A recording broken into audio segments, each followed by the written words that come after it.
اقتصادي پرمختګ مهم او خوندور خبرونه د افغانستان او افغانانو لپاره چې ګل خان او پنجاب به پرې لمبه شي. لومړی خبر دا چې په 9 ولایتونو کې د 223 میلیونه افغانیو په ارزښت 259 پروژو هوکړې لاسلیک شوې.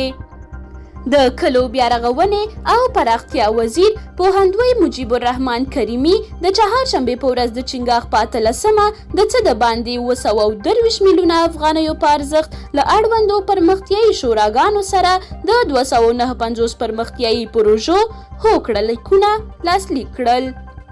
ښاغلي کریمي ویلي دا پروژې د هیواد په 9 ولایتونو کې چې اروزګان، بادغیس، بدخشان، بامیان، بغلان، بلخ، پروان، پکتیکا، پکتیا، تخار، جوزجان، خوست، دایکندی، زابل، سمنگان، سرپل، غزنی، غور، فاریاب، کابل، کاپیسا، کنړ، کندهار، لوګر، میدان وردګ، ننګرهار، نورستان، هرات او هلمندي پلي کیږي او د تطبیق په ترڅ کې به یې نږدې 458,000 کاري ورځې رامنځته شي.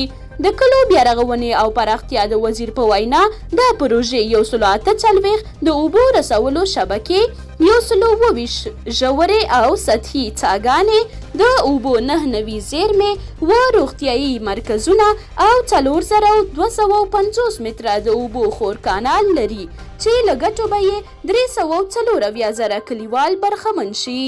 د دې پروژو یوه برخه له ملي بودیجې او بله برخه یې د امریکا د متحده ایالاتونو د پرمختیایي ادارې او همداراز د ماشومانو لپاره د ملګرو ملتونو د صندوق یونیسف له لورې تمویلیږي.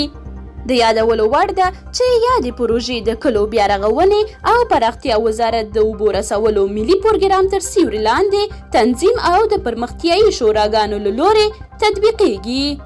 اوس مهال د افغانستان په کلو ښارونو کې 12 میلیونه وګړي د څښاک له پاکو اوبو برخمن دي چې د هیواد 83% خلک کیږي. خو د افغانستان په کلو کې دا شمیره 53 ده او د کلو بیارغونې او پراختیا وزارت هڅه کوي چې تر 2030 کاله پورې 100% کلیوال د څښاک پاکو اوبو ته لاسرسی ومومي. دوهم خبر دا چې کندهار کې د ماهیانو د روزنې ستر فارم ګټې اخیستنې ته وسپارل شو. کرنې وزارت وایي د کندهار ولایت په دامان ولسوالۍ کې د کب روزنې یو ستر فارم چې د میلیونونو افغانیو په ارزښت جوړ شوی 13 ورځ ګټې اخیستنې ته وسپاره. دغه ستر فارم د کرنې وزارت د بڼوالۍ او مالدارۍ ملي پروژې لخوا د دامان ولسوالۍ د انارباغ قلعه چې په دې سیمه کې جوړ شوی دی. دغه فارم په 42 جریبه ځمکه کې د 6.3 میلیونه افغانیو په لګښت جوړ شوی دی. یاد فارم په هیواد کې د کب روزنې تر ټولو لوی فارم دی چې د کبانو د 2 میلیونه بچیو د پالنې وړتیا لري. کندهار له هغو ولایتونو څخه دی چې د کب روزنې ډیر فارمونه لري. په کندهار ولایت کې د کبانو د غوښې د تولید کلنۍ وړتیا څه باندې 6,000 ټنه ده. باید وویل شي چې د کندهار په ولایت کې د کبانو د بچیو د پالنې په برخه کې د فارمونو په جوړولو کې پانګونې په پراخېدو دي. دریم او وروستی خبر دا دی چې د کونړ نورستان د سړک جوړېدو 2مې برخې چارې نن رسما پیل شوې. د نورستان والی حافظ عبدالقیوم وایي نن د کونړ نورستان د عمومي 2م سړک د جوړونې چارې رسما پیل شوې دي. عبدالقیوم پر خپله فیسبوک پاڼه لیکلي دغه سړک 11 کیلومتره اوږدوالی لري. د هغه په خبره په دې سړک کې 315 میلیونه افغانۍ لګښت راځي.